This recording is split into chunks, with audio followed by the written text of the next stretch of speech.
Hello, lovely people. The most wonderful time of the year is nearly upon us, and that is Foodie February. Dooby dooby dooby dooby dooby dooby dooby dooby dooby doo. Dooby dooby dooby dooby dooby dooby dooby dooby Sophie vlogs. So, Foodie February is a readathon that myself and Ashley over at the Untrained Librarian started a couple of years ago. The main purpose of it is just to consume foodie things during the month of February. You can read fiction, you can read non-fiction, you can watch a cooking television show, you can flick through a recipe book, you can do anything you like as long as you're having a wonderful foodie time. It's going to be a little bit different this year in that Ashley's not currently making videos at the moment, but she is active over on Instagram. So I will have linked her Instagram down below. So if you take part and you want to share things as well as doing so on YouTube and tagging me, please do share stuff on Instagram and tag the both of us so that we can both see. We would love to see. As with other Foodie Februaries, we have come up with tasting notes, which are essentially just the prompts, which if you would like to structure your reading around prompts, you can use our 4 tasting notes. A lot of people just read any foodie books they have, and we're very happy with that. This year's tasting notes are a bit of a homage to one of my favourite cookbooks, and that is Salt, Fat, Acid, Heat by Samin Nosrat. I love this cookbook. It is one of those cookbooks that really gave me skills with which to cook.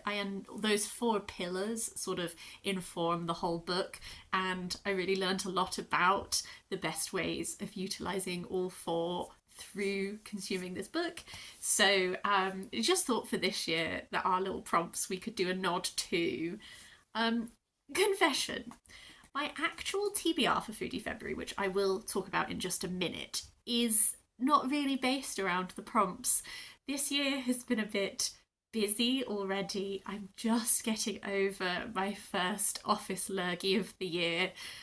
So this is coming to you slightly later than I would have liked, and I've not been able to prepare as much as I would like. On top of that, it's looking increasingly likely that I will actually be moving house in February. So I thought for this year I would provide some tasting notes in case anyone wants the prompts. I'm actually mostly going to read just a little stack that I've been building for the whole year.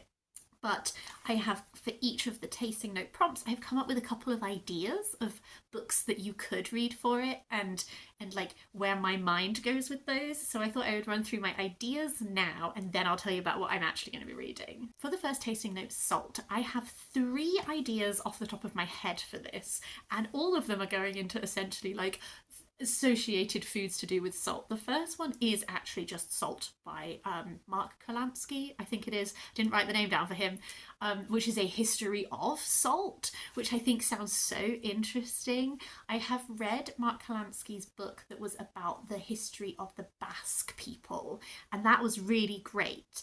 And I could tell that he had an interest in food history when I read that, because there was a whole chapter on salt cod and the importance of salt cod to the Basque region and all this kind of thing. So he's an author who I would like to explore more, and this one just hits the nail on the head for the tasting note, really, doesn't it? For a much lighter book, I thought of Crunch by Natalie Whittle, which is an ode to crisps, and crisps are definitely like one of my top little salty snacks. So I think that it's quite a light-hearted but a loving ode to this very lovely little snack that we have. And then my third one, I was thinking about the types of food that I think of with salt, and I've remembered a book that I added to my want to read list quite recently that is called Oyster Isles, A Journey Through Britain and Ireland's Oysters by Bobby Groves. Bobby Groves, I forget which restaurant he works at, but he is like the oyster man for the restaurant. And he's just exploring the role that oysters have had to Britain and Ireland. You know, there's so many historical excavations where you find oyster shells, and so it's really traveling along the coast and exploring like that kind of history, and I think it sounds really interesting. For the second tasting note of Fat, I also have 3. One of them is a fiction book. I immediately thought of Butter by Asako Yuzuki, which I haven't read yet, but my friend does have, so I'm thinking I might be able to add that one onto my TBR and ask my friend if I could borrow it. This hugely blew up, and it is a not so much I guess it is a murder mystery. It is about a this woman who is in prison, and she will confess her crimes, but only to this other, like, a journalist or something. And I know that, like, butter runs really strongly throughout it, so that's just immediately where my mind went straight away. And then I thought a bit more of it, and I thought, linked to butter, I remembered a few years ago now, I read White Truffles in Winter by N.M. Kelby, which is another fiction book. And this one is all about Escoffier, the very famous French chef who set into place a lot of these things that have become very standard in professional kitchens and everything. What I liked about White Truffles in Winter was not a book to read if you want factual information about Escoffier, very much a book to read if you want to get a sense. Like, I felt it was so evocative, and it talks about food so beautifully. And there's a dish that runs throughout that is this aligot, which is like the, you know, when you, it's essentially fancy mashed potatoes, let's be honest, but, like, you know, you beat it with loads and loads of butter and white truffle added, and that's like a dish that runs throughout the novel. But, like, that idea of, like, decadent French cooking with lots of butter and fat and everything, like, I thought of that, which then reminded me of a non-fiction book that I've been really wanting to read since I read that, which is called Ritz and Escoffier by Luc Barr, which is a non-fiction that is a history about Escoffier, and he worked at the Ritz, and that's where he was very influential. So White Truffles in Winter was very much like about him as a man, and, like, the love affairs of his life, and all this sort of thing, and his relationship with his wife, his relationship with Sarah Bernhardt, that kind of thing. And it was very evocative, and I loved it. But I do want to eventually marry it up with some non-fic. And then my other thought was, I thought of a greasy chippy, to be honest with you, when I was thinking about fat. And I remembered a different book that I've been wanting to read for ages, which is called Food of the Cods, The Story of Britain's Fish and Chips Obsession by Daniel Gray. This is obviously a history. It's actually Daniel Gray journeys around different fish and chip shops around the country. And I believe I remember from the blurb, there sounds like there's some really interesting angles taken. He talks about fish and chip shops as a mode of independence for women, as I believe that fish and chips were brought to Britain by Jewish immigrants, I'm fairly certain. So there's a lot of interesting angles, I think, that will be covered within that, as well as it being like a travelling sort of around the country. For acid, I only have 2 suggestions for acid. My mind very strongly went down a citrus route for this. There are obviously other acid things, like I thought of vinegar, I thought of balsamic, I thought of these sharp things, and like acidic and that kind of thing. But where my most strong book associations came in was by thinking about citrus. I have actually read and loved is The Land Where Lemons Grow by Helena Attlee. I think I recommend this every Foodie February. I just loved this. It is an exploration of citrus, its history, its role in different industries like perfume, and the mafia's involvement with citrus in Italy. It was just, this is one of those books that, like, I know that this is February, and if you're in the Northern Hemisphere like me, it's not sunny, but in my head, this is like the perfect book for, like, you're on a beautiful sunny holiday in Italy and you want a book to read while you pooter around. This is that book to me. One that I haven't read is Foreign Fruit by Katie Go, which is about oranges. And you know me, you know I love a book with a citrus fruit on the cover. And specifically oranges is what I'm very drawn to. I had it with Ling Ma, with Bliss Montage, all of those beautiful oranges on the cover. You could, to be honest with you, I'd tell you that you could just read that, even though it's not a foodie book, just go with the cover if you want. But Foreign Fruit is simultaneously tracing the history of oranges, but also a strong memoir element of Katie Go and of her moving, going to Malaysia, going to other places that she has these, like, family links to, and so it's like partial food exploration and then also partial personal exploration, and I love that kind of thing. I did try listening to the audiobook of this, which is narrated by the author, and to be honest with you, I didn't love the narration. I think I could love the book, but for me it's a book I'm going to read physically, not listen to, but the audiobook does exist if you wish for it. And then finally for heat, again, first thought was a book I've already read, and that is Small Fires, An Epic in the Kitchen by Rebecca May Johnson. This is a series of essays. I loved this at the time. There are a couple of essays in this that still remain so strongly in my brain. I obviously picked this because the title is Small Fires and the prompt is Heat, but there were a few pieces in this that were like approaching food writing in a way that I haven't really read anyone approach food writing before, and I really enjoyed that. There's one that's really looking at like the concept of a recipe. Like she cooks like the same tomato sauce dish over and over and over again, and she has all these musings on like what exactly a recipe is, and it was almost quite like postmodern in this idea of like a recipe only exists once it's being cooked, and how much guidance do you give, how much guidance do you not give, like all of this kind of thing. That's the essay that stands out so strongly in my mind. But I'd actually really like to reread this, and maybe I might fit that in this Foodie February because it is only small. But this solidified Rebecca May Johnson as a food writer that I'm very interested in. I thought of another book, and this is such a small little book on my shelf, and this is The Philosophy of Curry by Sejal Sukhadwala. This is a British Library one. They do these little bind-ups that are like very concise little histories of stuff. They have lots of like images throughout, and it's just kind of like a very much introductory like curries, primarily focusing on the history of curry as it relates to India, but then there's a section at the back that goes through curries in different cultures and like what sort of the defining features of them are, and like where the influence of like what influenced the development of that cuisine and all that kind of thing, which was really interesting. So this is like a little like light taster of a book, if you will. And then I thought of that book, and then I thought of other cuisines that sort of utilise chili, and one that I have been wanting to read for a while that's called Chop, Fry, Watch, Learn, Food Pei-Mei and the Making of Modern Chinese Food. Didn't write down the author, I've just realised. My apologies. I will have put a cover here and I will write the author down below. Food Pei-Mei was compared to Julia Child on the blurb of this book, but she is sort of responsible for popularising and teaching America how to cook Chinese food. And I think that sounds really interesting, and I'd like to know more about her life. So that's one that I think my library has, and maybe I might get a few books out of the library for Foodie February. It depends when the move actually happens, so we'll see. Moving on to my actual TBR. I've got 5 physical books to read, and then I also have 2 books on my Kindle. Let's talk about my ebooks. So, Praisesong for the Kitchen Ghosts is stories and recipes from 5 generations of Black country cooks by Crystal Wilkinson.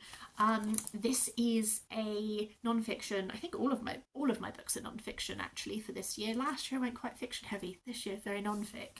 Crystal Wilkinson is giving a lot of recipes from her family history. She's essentially like realised that as she is cooking, she carries with her all of like her ancestors and their recipes and how they would cook and that sort of thing. And so this is like a way of preserving a lot of that. I hear really great things about this book, so I'm very, very excited to finally read it. And then a big book that I think I might just dip in and out of is called The Dinner Table. And it's edited by Ella Risbridger and Kate Young, both of whom I'm big fans of. And it's a compendium of extracts, so it's over 100 writers on food. And they've essentially gathered lots and lots of excerpts from fiction, non-fiction, loads of different food writers. And it's a massive book, to be honest with you. It's a bit of a chonker. And I thought I might start dipping into it. Why I want to read it largely is because I want to jump off from it and then get lots of recommendations from it for potentially future Foodie February reading. But I like the idea it has lots of moments from fiction books that are very food-based and evocative, and that excites me. To my 5 books that I'm planning to read. All Consuming Why We Eat the Way We Eat Now by Ruby Tandoh. I love Ruby Tandoh. I've been very excited for this. It's taken a lot of willpower to wait for Foodie February to read this, to be honest with you. Ruby Tandoh is really like examining like food culture as it exists now, how we got here, what is influencing what we eat. A lot of looking at the things that trend on social media and how social media has changed how we interact with food, and stuff like wellness elixirs and TikTok and tradwives and all of these like topics that are so influential on people's approach to food and eating, and like really like just delving really into all of that. And so I'm super excited for that one. A book that I picked up because of Dia over at Novel Idea is Bread and Oil, Mayukh and Culture's Last Stand by Thomas Graves. She read this maybe for last Foodie February, actually, I think. I'm really interested in like regional cuisine, like how you have these ideas of countries' cuisines, and quite often those are cuisines that are very specific to certain regions rather than actually like the whole country. And when you start delving into the different areas, you realize like the variety in cuisine that exists, and the variety in approach and ingredients and all that kind of thing. And so I don't really know anything about Mallorcan cuisine, so I'm very excited to like learn more and find out. And there are also recipes and illustrations. Yes, illustrations by Mallorcan artists. So yeah, a book that I picked up because of my lovely co-host Ashley is Cold Kitchen, A Year of Culinary Journeys by Caroline Eden.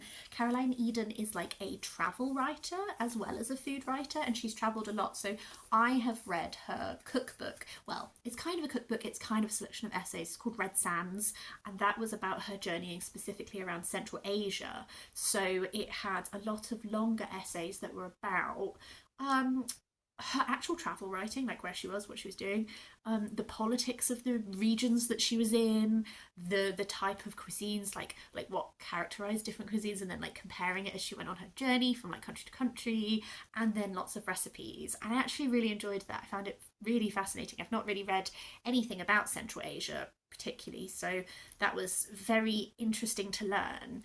This is much more memoir based, but it does have that travel because over the course of a year she is traveling. I believe it's Eastern Europe to Central Asia, and so as she travels, she's also sort of like, this is like a memoir about food as well. Ashley loved it. I think she read it last Foodie February and gave it 5 stars. So I'm excited. Hopefully feel the same way. Penultimately is Tastemakers, 7 Immigrant Women Who Revolutionized Food in America by Mayukh. This is, as it says on the tin, it's talking about 7 immigrant women who like changed the face of American cuisine. This begins just after World War II, and because immigration laws were a bit loosened at that time, it allowed like a lot of cultural mingling and food change. So yeah, so it's following these 7 women. They all represent different cuisines and different places in the world, and looking at the impact they had on American cuisine. I'm not familiar with any of the people listed, so this is going to be a real like exploration moment for me. And then finally, slightly less of like, I guess, a memoiry foodie history, more about ingredient is what I'm going for this one. I have Truffle Hound, On the Trail of the World's Most Seductive Scent with Dreamers, Schemers and Some Extraordinary Dogs by Rowan Jacobsen. I love a truffle. I'm just excited to learn loads more about truffles, to be honest with you. I really like these books that like pick an ingredient and really explore it, as I'm sure you can tell from some of my book recs for tasting notes. I'm excited. I know a bit about truffles, and I have watched like videos of people going like truffle hunting and like the dogs and all that kind of thing, but I'm sure there's like so much more to know, so very excited. Yeah, so that's everything I'm planning to read for Foodie February. As I said, please don't feel overwhelmed or intimidated if you do not want to go this level of reading for it. If you read literally one foodie book, if you watch like a foodie film, like you will have taken part, and I'm so happy to have you along. I would love to know if you are taking part, what you're reading. Please do, if you make any videos or Instagram posts, please do, as I said, tag us so we can see them. Also, like if you want to leave any recommendations for your favourite foodie things, please do let me know down below. I'd love to hear it. If I have enough time, I would like to record at least one video to go live in February. Currently I'm thinking of doing highlighting of some of the foodie books on my TBR, because as I was going through for the tasting notes prompt, I realised like how many foodie books I have on my want to read shelf and how fascinating so many of them are. So if I have the time, I would like to do a video like that. As I said, it is looking increasingly likely that I will be moving house in February, so I don't know what I will be able to do. If I can't, I do apologise, but I will do my best to read my foodie books, so there will definitely be at least a wrap up at the end of it all. I also thought about maybe doing like a reading vlog where I could do some cooking, but to be honest with you, I've been a bit ill lately and I'm having some new food problems, so I think that's probably on the out, but hopefully for next Foodie February we'll have figured out what my new food problems are and I can do something bigger for that year. So this is a little bit of a quieter year, but it would be lovely to have you take part if you want to, and I hope either way that you eat some really nice food in February. Yeah, that's everything for now. I will see you next time for something different.